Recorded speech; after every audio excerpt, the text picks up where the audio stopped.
Hello, friends. Imagine a darkness so profound, it swallows not just the light, but the very echo of your heartbeat, a void where every road ends, every whisper dies, and the last flicker of possibility winks out. This isn't just a feeling, it's a place, a moment we've all touched or feared. It is the abyss where logic crumples, where the rational mind screams, there is no way out.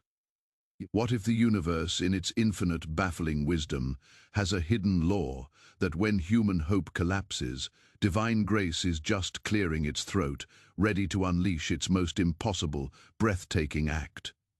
Consider the saga of Joseph, a young man, a dreamer. His own brothers, consumed by jealousy, ripped him from his father's embrace.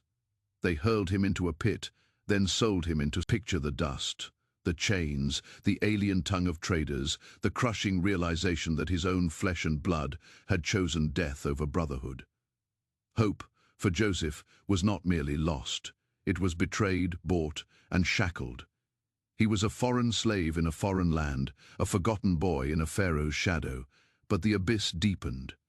Years later, falsely accused, thrown every friendly face, forgotten. This was not a minor setback. This was a life devoured, a destiny seemingly extinguished. What do you do when your own story is rewritten by the hands of your enemies? When the dreams you once cherished mock you from the darkness of a dungeon cell, you learn perhaps the most profound secret of existence. Because it was in that very pit, in that very prison, stripped of everything, and it was this quiet, unacknowledged faithfulness in the absolute depths of despair that forged him. He wasn't reaching for power. He was simply being who he was, even when no one was watching. And then, the call came, a desperate pharaoh, haunted by visions, needed answers. The forgotten dream interpreter, the one who had served faithfully in the shadows, was remembered. From the dungeon, the very brothers who had cast him out years later bowed before him unknowingly. His story was not just restored, it was elevated, transfigured. The pit was not an end, it was a crucible. The prison not a tomb, but a university of divine purpose. When Joseph had nothing left but his breath and his God, that is when God began to move mountains, not for Joseph's ambition, but for the salvation of an entire people. Turn your gaze now to a nation on the brink, enslaved for centuries. 400 years of chains, whips, and forced labor, the Israelites in Egypt. Their cries had ascended to the heavens, a desperate, unending lament. Their hope, if it ever existed, was a faded whisper, crushed under the weight of an empire. They were a people utterly without agency, without a future, and then a prophet emerged, not from a royal lineage, but from the desert, a man with a stutter, burdened by self-doubt, Moses.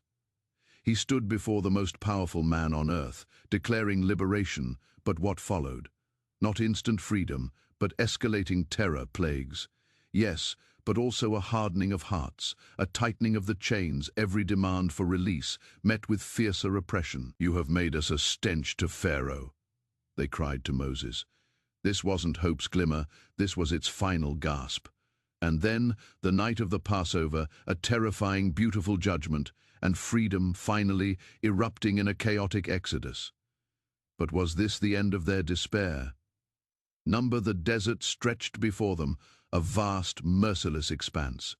Behind them, between the uncrossable Red Sea and the unstoppable military might of Egypt. Imagine the terror, the screams, the accusations hurled at Moses. "Were there no graves in Egypt, that you have taken us away to die in the wilderness?" Their hope was not just lost, it was mocked, obliterated by the very geography of their escape. There was no strategy, no weapon, no escape route. Humanity, the water, the walls, the roaring chariots, the sheer crushing finality of it all. But listen closely. What was the command? Stand still and see the salvation of the Lord. Stand still. When every instinct screams to run, to fight, to surrender, the command is to wait. And then the impossible, the sea, a vast, impenetrable barrier parted, not by human strength, a wall of water on either side, a testament to a power beyond comprehension. And as the Israelites walked through, dry-shod, the pursuing chariots followed, confident in their prey. But the walls of water, held by unseen hands, collapsed. The most powerful army on earth, swallowed by the very waters that had opened for the powerless. This was not a lucky break.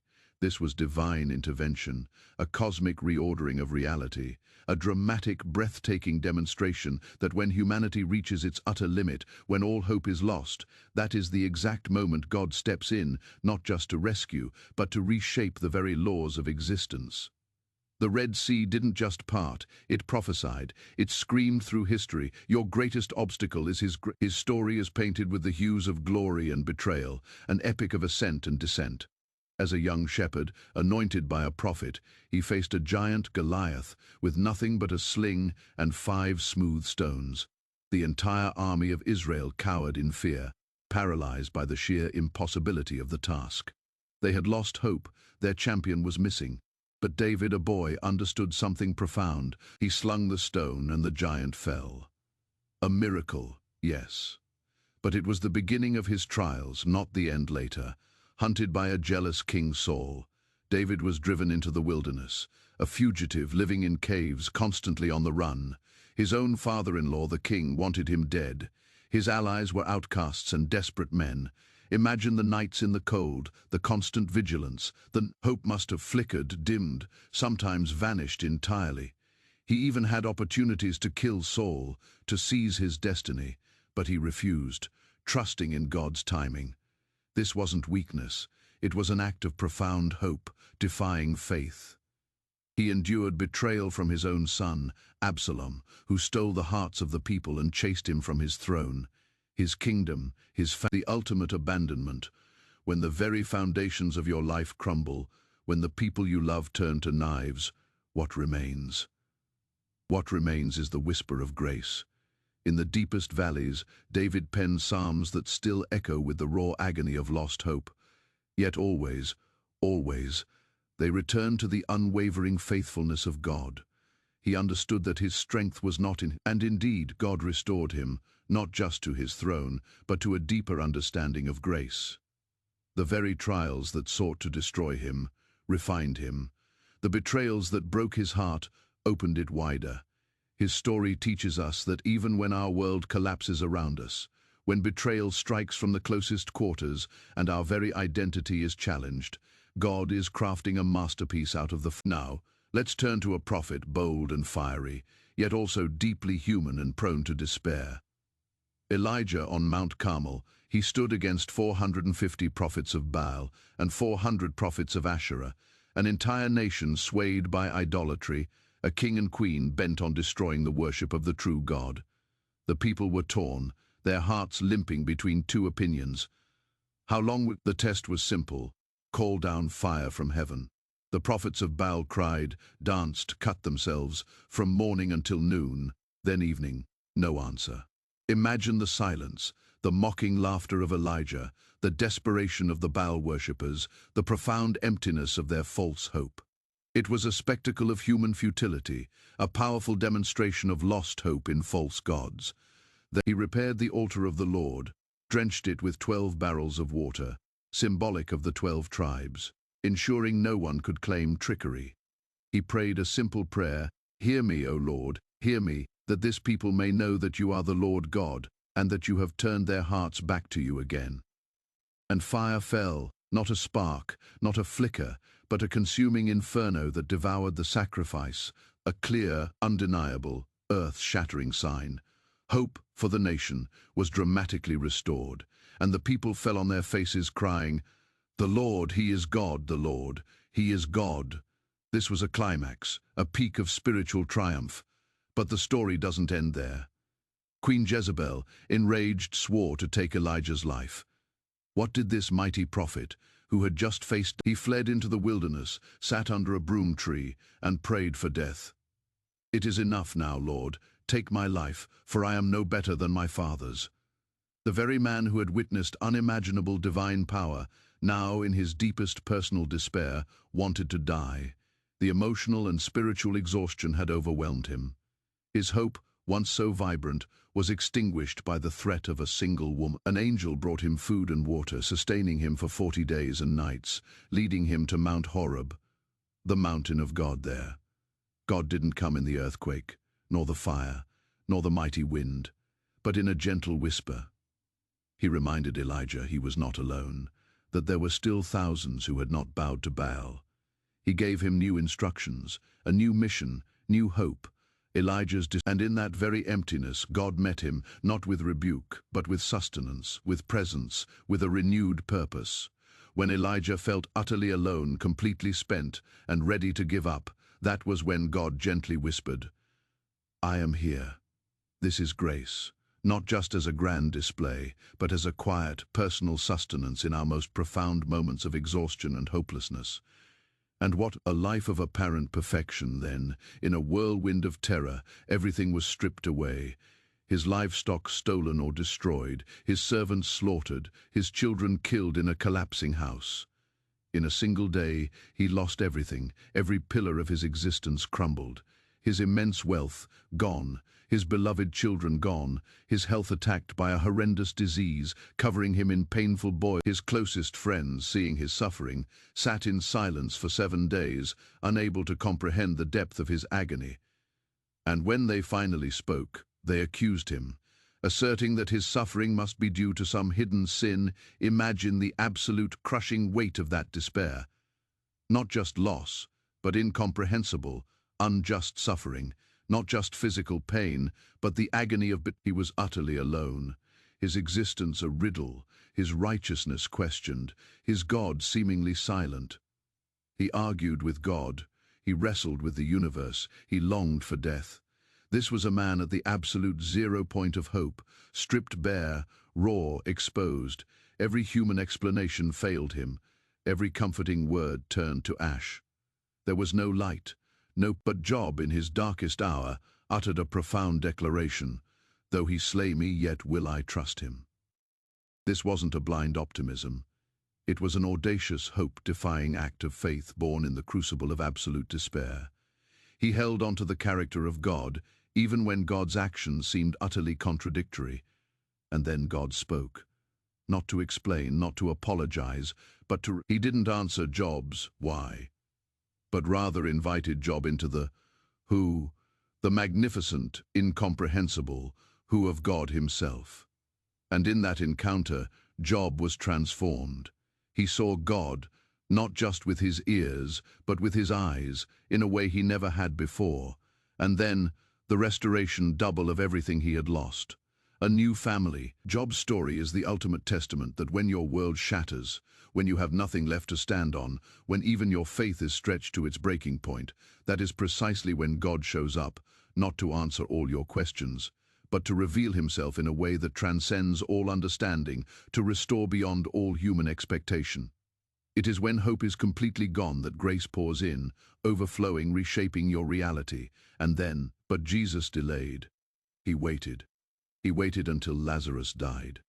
4 days in the tomb, 4 days in that climate. Decay set in quickly, to everyone. Lazarus was undeniably, irreversibly dead. The hope of healing was gone the moment he took his last breath. The hope of resuscitation was gone after a day. The hope of a miracle was extinguished with the finality of the gravestone. When Jesus finally arrived, Martha, distraught, confronted him. "Lord, if you had been here, my brother would not have died." A statement laced with the agony of lost opportunity, the bitterness of extinguished hope. Even Mary echoed the sentiment. The tears of the sisters, the mourning of the friends, the sealed tomb, all screamed, "It's over, there is no hope left." And what did Jesus do? He wept. Then he commanded, "Take away the stone." Martha protested, "Lord, by this time there is a stench, for he has been dead 4 days." The practical, undeniable reality of death. But Jesus said to her, "Did I not tell you that if you believe you will see the glory of God?" This was the pivot. This was the moment where human despair met divine command. And then, the voice that spoke worlds into existence, and from the stench, from the darkness, from the undeniable grip of death, Lazarus walked out, still bound in grave clothes, but undeniably alive. This wasn't a revival. This was a resurrection. This was the ultimate demonstration that for God, death is not an end, but a comma. When the human story ends, when hope is swallowed by the grave, that is precisely when God's grace unleashed. But all these stories, profound as they are, point to one ultimate moment, one cosmic turning point, where all hope truly seemed lost. not just for an individual or a nation, but for all humanity. I speak of the cross, the central agony of creation. Imagine the scene: a man utterly innocent, the very embodiment of love and light, betrayed by a friend, abandoned by his disciples, unjustly condemned, his closest followers scattered, gripped by fear and despair. The sky darkened at noon. An earthquake split the rocks. The temple veil separating humanity from the Holy of Holies tore from top to bottom. It was not just a man dying, it was hope dying. Every promise seemed to shatter. Every miracle seemed to be in vain. The disciples who had left everything to follow him, the very Son of God crying out, my God, why have you forsaken me?" This was the ultimate despair, the feeling of divine abandonment, the crushing weight of the world's sin.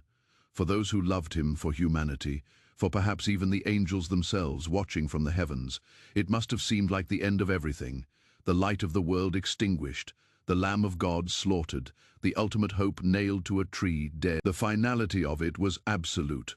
All hope was not just lost, it was buried. But herein lies the mystery, the profound puzzle at the heart of the universe.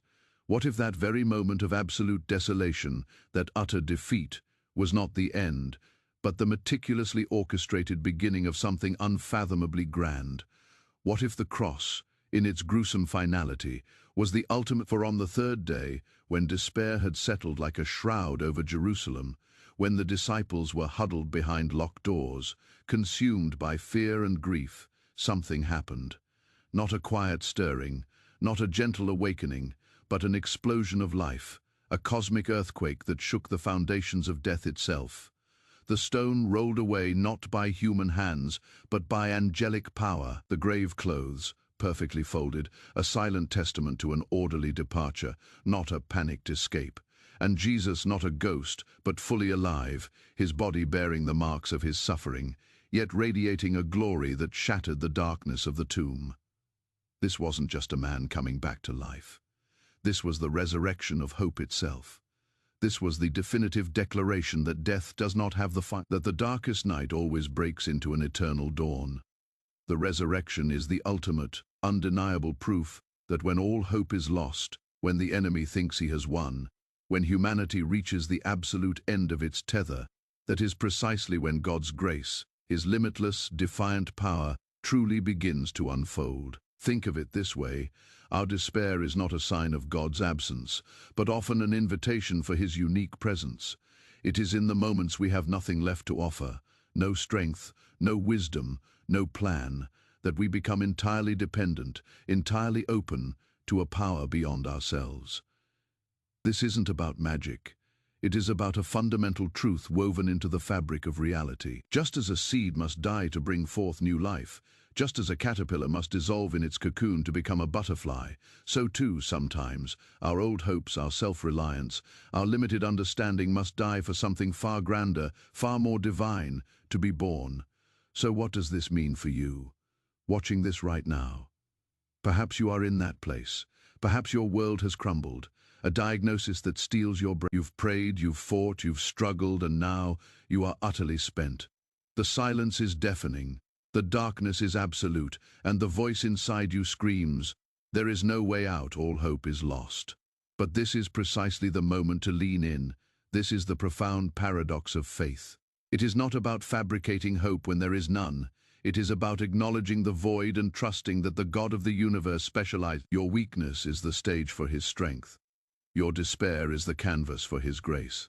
This is the moment to stop striving and start seeing, to stop controlling and start receiving, to stop trying to fix it yourself and allow the divine hand to intervene.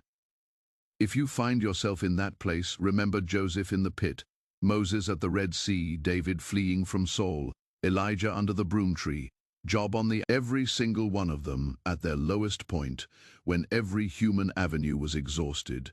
Witness the dawning of a grace so profound, so utterly unexpected. It reshaped their entire existence. This is not a message of easy answers or quick fixes. It's a message about deep transformative truth. It is about recognizing that sometimes the very dissolution of our earthly plans is the path. His plans are not always our plans, and his ways are higher than our ways. But his love, His faithfulness and His power are utterly boundless, especially when we have nothing left to give but our brokenness. Hello friends, if you've been listening, I hope these stories, these glimpses into the heart of divine intervention have resonated with you. There is a profound truth here, a comfort for the weary soul, and a roadmap for navigating. Hitting that like button helps us share this message of hope with more people who might be navigating their own moments of despair. Alright, that is it for today's video. If you enjoyed it, please consider subscribing and hitting the like button to show your support. Thanks for watching, and we'll see you in the next one.